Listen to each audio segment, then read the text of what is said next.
Täna asus Tapalt kodubaasi Saksamaalt teele oma rotatsiooni Eestis lõpetanud Ameerika Ühendriikide teine ratsaväe rügamendi-kompanii.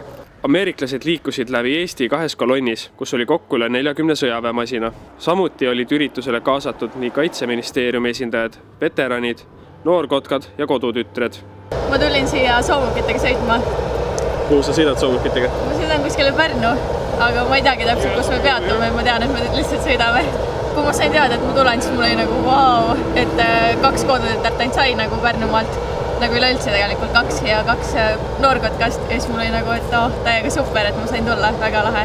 Pikemad peatused tehti Türis, Paides ja Pärnus, kus liitlased näitasid huvilistele oma tehnikat ja relvastust ning suhtlesid kohalikega. We're just showing our equipment to the Estonians and showing our support.